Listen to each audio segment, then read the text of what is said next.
কি জানি বলেছিলি যে আমি দেউলিয়া ফকির আর তুই মালিক, যার কথাতে এতদিন সবকিছু হচ্ছিল। এখন আমি কে? আমি মালিক আর তুই রাস্তার ফকির। আসতে আসতে বাবা, আসতে চলো।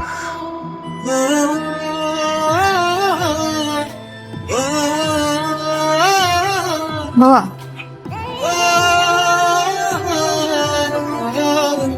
তুমি তো থাকো, আমি তো আসছি।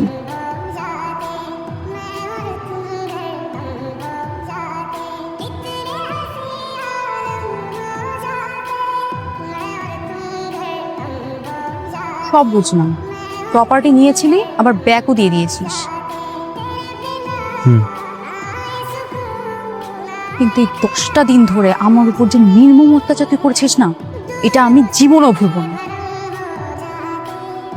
কি জানি বলেছিলি যে আমি দেউলিয়া ফকির আর তুই মালিক, যার কথাতে এতদিন সবকিছু হচ্ছিল। এখন আমি কে? আমি মালিক আর তুই রাস্তার ফকির। হ্যাঁ তো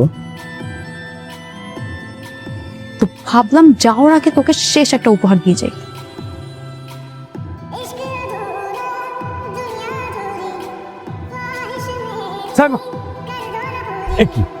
এসো এসো এসো।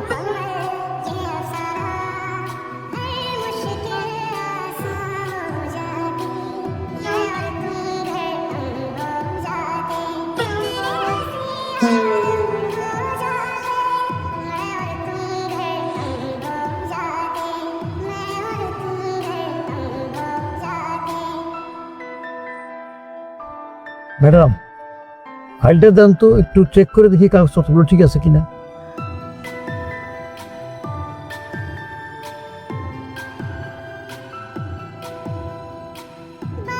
মাসুদকে ওভাবে মারাটা তো একদম ঠিক হয়নি। একদম ঠিক করেছি, ওর জন্য তুই চটটাও কম হয়ে গিয়েছে। ওকে তো মন চাচ্ছিল খুন করি, শুধুমাত্র 10 দিনে শর্তটা তুলে নিল বলে এতটুকুতেই শেষ করলাম। আর তোমার 12টা বাজাবো, তুমি শুধু বাসায় চলো একবার। ম্যাডাম,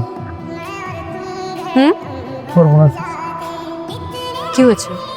উইলে কি লেখা আছে জানেন? কি লেখা আছে? আমার নামে সম্পত্তি দেয়নি? না তো, তা দিয়েছে না। তাহলে মানে সম্পত্তি আপনার নাম, কিন্তু আপনি এই সম্পত্তি ভোগ দখল করতে পারবেন না। কেন? যদি না, এই মাসুদকে আপনি দিয়ে দেবেন।